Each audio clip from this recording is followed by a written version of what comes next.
As attention turns to Prime Minister Netanyahu's address to Congress tomorrow, warning about the danger of making any nuclear deal with Iran, what can we expect and who will show up as lawmakers are divided about his appearance? Let's talk about it with Michael Warren, a staff writer for the Weekly Standard. Colby Itkowitz is a national reporter for the Washington Post. Colby, to you first. Who will not be there? Some in Congress think this is a bad idea. They're going to boycott. Yeah, there's about 34 Democrats, I think, that have said they're not going to attend the speech. Those people include Dianne Feinstein, Dick Durbin, people that support Israel, they're pro-Israel, but they think that this move by Boehner and Netanyahu to come to Congress several weeks before Netanyahu's re-election without consulting the White House was a slap in the face to the president.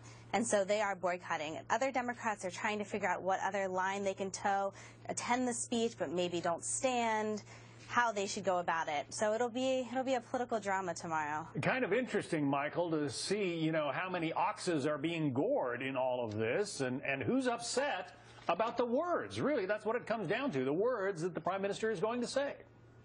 I agree with that, and I don't really think it's that important who shows up and who doesn't, because you look at the general numbers of this, is a huge chunk of the Democratic conferences in both the House and the Senate will be there, or they said they will be there. So I think this is sort of a manufactured issue here from the White House, because they want to frame this speech as something partisan. They framed it as partisan in Israeli politics because Benjamin Netanyahu has this election coming up at the end of March, and they're trying to frame it as a Republican Congress inviting Benjamin Netanyahu. The problem is that there are a lot of Democrats who will be there, and there are a lot of Democrats who have supported Israel in the past and continue to do so. So I think that this question of who's going to be there is less important than, as you say, the words that the Prime Minister says and what the United States does about it. And, Colby, there are an awful lot of Democrats who are pretty concerned about Iran and its intentions, some of them saying they will vote for further sanctions if we don't get some kind of a deal by the end of the month. Is any of this, the battle over Netanyahu's speech, is it going to alienate any of them? I'm not sure if it's going to alienate them on how they stand around sanctions. There are several Democrats, as you note, that have been pushing and sponsoring stricter sanctions on Iran. The White House has said in return, listen, we are working with Iran. We're trying to take a diplomatic tact. You start, offering legislation like this, it's going to dismantle them. And that's how they feel about this Netanyahu speech, too. They feel that, and this is coming from White House officials, if anything upsets the Iranians, they will maybe pull back or pull out of the negotiations.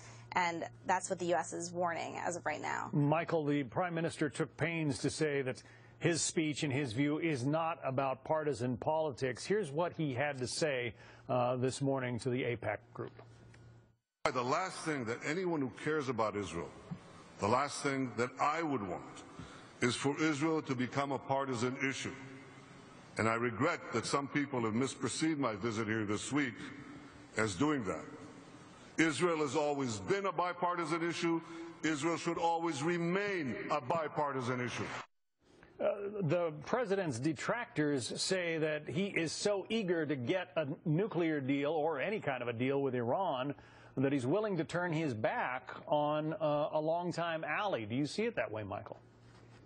Well, I think the Prime Minister is right that it has been a bipartisan issue, the support of Israel against American enemies in Congress. And you can look at those sanctions bills that Colby mentioned. You've got Kirk Menendez, Kirk, the Republican senator from Illinois, and Bob Menendez, a Democratic senator from New Jersey. There's a similar bill up for a vote in the House, or up for consideration in the House, by Eliot Engel, a New York Democrat, and Ed Royce, a California Republican. This is a bipartisan issue. In fact, that Royce-Engel bill passed last year, or I think in the last Congress. And so the question I have actually is, and I've asked Eliot Engel's office this, is what is taking so long to pass the House bill this time around? It's in the news. People are anxious to see what happens with this deal. Why hasn't the House been able to pass this? I don't think it's a problem with the Republicans. My question is, why have the Democrats not been able to get their support on this? I think it's a bipartisan issue, and the president is really on the outs in his own party on the question of Iran sanctions and the future of this nuclear program.